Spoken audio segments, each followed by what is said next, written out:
పల్నాడు జిల్లా గురజాల నియోజకవర్గంలో మంచినీటి సరఫరా ఎలా ఉన్నా మద్యం మాత్రం ఏరులై పారుతోంది.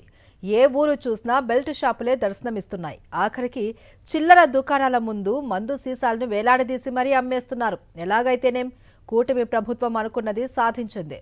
రాష్ట్ర ప్రజలను మద్యానికి బానిసలను చేస్తూ పాపాలు మూటగట్టుకొని మరీ పబ్బం గడుపుకుంటున్నారు పచ్చ పార్టీ నేతలు. తెలుగు తమ్ముళ్లకు గ్రామ గ్రామాన బెల్ట్ షాపులతో ఉపాధి కల్పించడమే విజన్ గా పెట్టుకుంది చంద్రబాబు ప్రభుత్వం.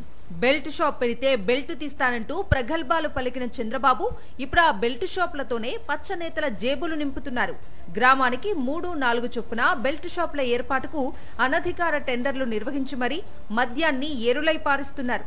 వైఎస్ జగన్ హయాంలో ప్రతి గ్రామంలో సచివాలయాలు, రైతు భరోసా కేంద్రాలు, ఆరోగ్య కేంద్రాల ద్వారా గ్రామ స్వరాజ్యాన్ని తీసుకొస్తే ఇప్పుడు చంద్రబాబు మాత్రం బెల్ట్ షాపులతో ఆంధ్రప్రదేశ్ ను మధ్యాంధ్రప్రదేశ్ గా మార్చేశారు. గురజాల నియోజకవర్గం దాచేపల్లి మండలంలో ఏ గ్రామాన్ని చూసినా మద్యం దుకాణాలే కనిపిస్తున్నాయి. అవి బెల్ట్ షాపులు అనుకుంటే పొరపాటే. ఇవన్నీ చిల్లర కొట్లు. వీటిలో ఇలానే దర్జాగా బహిరంగంగా లిక్కర్ బాటిళ్లు అమ్మేస్తున్నారు.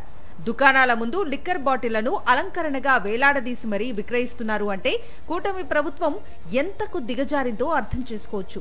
తంగేడ గ్రామ శివారులో అయితే అనుమతి లేకుండా షెడ్ వేసి నాన్ వెజ్ టచింగ్ తో ఒక బార్నే నడుపుతున్నారు.